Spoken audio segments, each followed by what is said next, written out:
Hello, Kylie. Poor Kylie is sick, but I actually asked her earlier in the day to let me interview her because I wanted to ask her some questions that were more for like the family and loved ones side and for their understanding, because I know a lot of people have a hard time grasping a lot of things about this whole issue. So let's just begin. Oh, by the way, this is Valerie, Kylie's girlfriend, asking all these questions.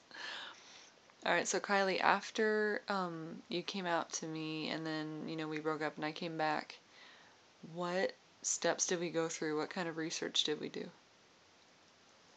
Well, we researched just everything that we possibly could, even YouTube videos, but we just went through every avenue we possibly could explore. So anything you could really think of, but we looked at how the transgender brain is different than that of a man or a woman's, but it's more closely related to a woman's, and how if there was any cures, and there were some groups that said that they could cure it, almost like they could cure gay, and we know that that's not realistic. Um, but all these things we explored led us to the understanding that there was no way to actually, you know, fix this thing with me. Um, it's funny though, because one time when I was studying, I came across this YouTube page. It was a YouTube page, and somebody says, "Oh, it's just narcissism and this and that, and it could be cured with some basic psychology." And I got excited. I was like, "Wow, hey, if it can be cured with basic psychology, and I'm a narcissist, all right." So I run and grab Valerie. I'm like, "I think I found the cure," and I was all excited. Valerie comes over, and we look at the definition of narcissist, and I've never heard that term before, surprisingly. And she goes, "You're not a narcissist." And I'm like, "I'm not. Are you sure?" She says, "No, you're not." And I'm like, "Shoot." Because I figured I'd found the cure and I could get rid of this burden I've had for so long. Yeah, you never struck me as a self-centered or completely worshiping yourself kind of person, and that's what a narcissist usually is. So yeah, we actually also looked for, we found articles, some people were saying that it was a type of mental disorder, kind of like you could take a pill for it, and kind of like a schizophrenia, or even like, what was the other one? Oh, multiple personality disorder, something like that. I definitely have the multiple personality disorder. I'm Is, just oh, is kidding. this your stutter personality right here? No. No, but what we actually found out is there is no evidence to support anything towards that hypothesis that this might possibly be a mental disorder. I mean, I'm sure there are people who are transgender that have mental disorders, but I've never met one. So, anyway, um, do you remember what that woman said when we went to group about those women in Germany? Yeah, I don't remember word for word, but Oh, something about how in the camp or situation they were in, there was high stress, and because of the high stress, it caused a chemical imbalance inside the women, and all the women turned out gay children. So mm. that had something to do with stress levels and all of this, which is interesting because my mom, when she was pregnant with me, was very stressed out. And I found out that she was also, she had hormone imbalances and stuff. And she was like hoping for a girl the entire time. So, surprise, mom! You've got a girl that looks like a guy. And kind of acts like a guy, but girl. Sorry, but that's what they said in group about about the situation in World War II, I think is what it was. Yeah, and I think the thing that a lot of family members and stuff have a hard time grasping is that this is not just real, but it's part of your DNA and your brain processes and everything. It's part of who you are. And a lot of people think it's just like a choice or something that you're doing to get attention. And I could never understand that. Why would anyone think that anyone would choose this?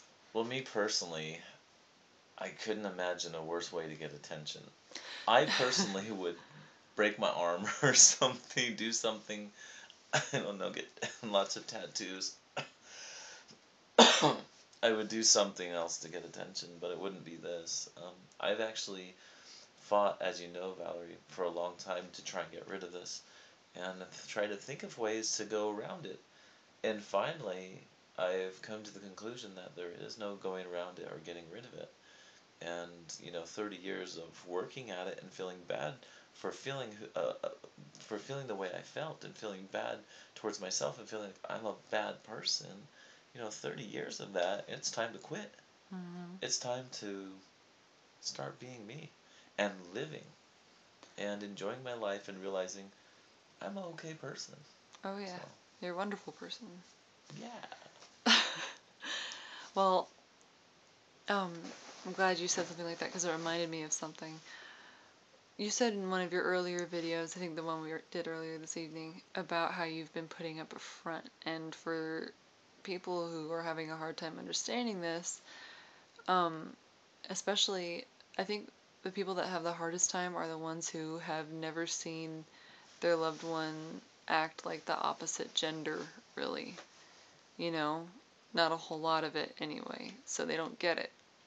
So tell me a little bit about like you putting up a front, as you put it. I just got really good at acting. I mean, I had brothers to watch. I'm a very fast learner, so I just watched my brothers and did what they did to pass as a man, and I got really good at it. I mean, if you do anything for 30 years, you're going to be good at it. So sometimes I would still fail. Surprisingly, my inner girl would like try and fight her way out and be like, "Let me out," But putting on a front basically was when I'd get around the guys, I'd start cussing and swearing more and spitting and doing everything I was very uncomfortable doing, but I did it for almost survival. So I wasn't doing what I'm comfortable doing now. I didn't walk feminine. I had to force a man's walk. I had to force being something that I wasn't. And in one of my other videos, I actually mentioned what would it be like to put on a Halloween costume and then be forced to act that costume. Let's say I put on a Superman costume and I had to always act like I was Superman. That would get very tiring and very frustrating, and that's kind of what a transgender person ends up dealing with. And that's what I did is I put on a costume of a man, pretended I was a man, and convinced a lot of people, and it left me feeling hollow and miserable and alone, and it made me hate myself because I was a liar, and I was a liar nonstop. That was me putting on a front. So So, out of men and women, like comparatively, people that you've told, have you gotten a better response from most men or mostly women? it's 50-50. I think that women tend to be more understanding and loving, and that might be bias. I feel like women rock. I've always been like women's activist, and it's funny because growing up, whenever I'd be like, yeah, women this and women rock, the women look at me like, what? Like weird, and the guys look at me weird. But back to your question, remind me what it is because I get lost. You're getting better reactions from men or Okay, women? I'm actually getting good reactions from men too. I had one of my friends at the airport tell me um, that he didn't fully understand it, but that he would be there to support me, and that if I ever came out to all the other guys at the airport, just tell him so he didn't have to be there to see all the craziness that goes along with it.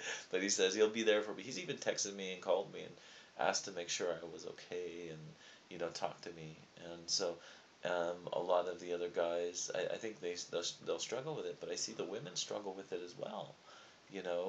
So I think it's been 50-50. And it's funny because I know this wasn't part of the question, but the people that I thought would react well didn't react well. Mm-hmm. And the people that I thought would never, ever, you know, or the people that didn't react well, that I thought wouldn't react well, acted well, and then just the opposite. So those who didn't, that I thought would react well, didn't. So it was just so mixed up, I guess. I can't keep track of what I'm saying. I'm sorry. I'm sick. No, that's okay. Okay. In, in sum up, we were surprised by almost Um, every reaction we got, just because they were the opposite of what we expected with almost you, every person. just the same, by the way. I feel like when people check me out in the mall, when they're looking at me, I don't know whether it's because they think I'm attractive or if it's because they're like trying to figure me out sometimes. But it's like you never know. They actually, you might think that guy's looking at you like, oh my goodness. When really he's like, oh my goodness. Like, wow. So you never know, really. You can surprise people. Oh, It's one of my friends at the airport asked me too, by the way. He's all, so, does this mean I have a chance with you? I